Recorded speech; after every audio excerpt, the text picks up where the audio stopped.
read in the papers I didn't see. that to gain leverage in our trade negotiation with US, Malaysian companies should invest more in the States, including in the oil and gas sector, or we should, try to show US that, we have interest in contributing in boosting their economy. And you think that's a good way? He said that's one way.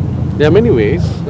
We will engage everyone to get their views. I was recently, over the past 1 week, we met the American companies who are based here.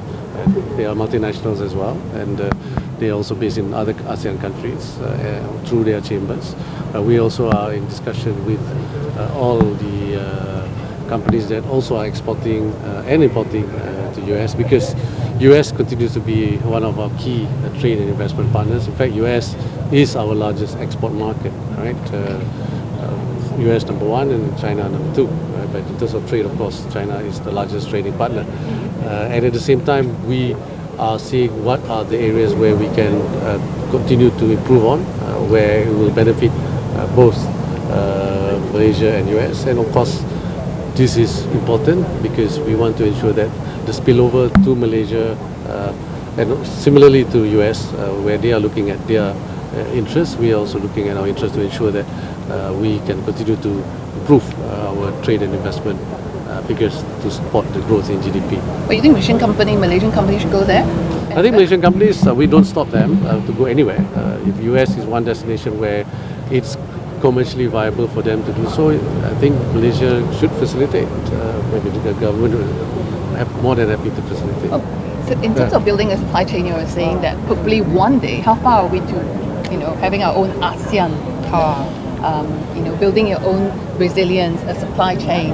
What do you hope to achieve? Yeah, for ASEAN, of course, when you look at where we are today, when you talk about EV, it's still very much new, I guess, when you look at the penetration, but it's growing. It's growing fast. For Malaysia itself, it's growing double digit. But the problem will be to ensure that we continue to have enough charging stations. There is a worry about anxiety. So when you look at ASEAN, we need to, if people want to go around ASEAN, for example, you need to make sure that the charging infrastructure is being built in a way where drivers' anxiety when it comes to distance is no longer there. But having said that, with new technology, they are able to go further. So on the supply chain, we, together with other ASEAN countries, are working to see how we can support each other and strengthen our supply chain when it comes to security and also resilient in many sectors. And I think automotive sector is one sector that we can find common ground, because we all have understanding that we need to meet those sustainability standards, sustainability targets sooner rather than later. So battery sensitization was one. Battery sensitization is one, yeah. right? Yeah. So when is that going to happen?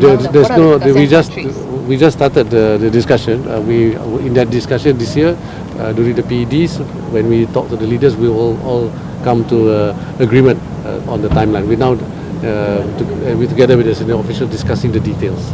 We'll be announcing the details during the leader summit.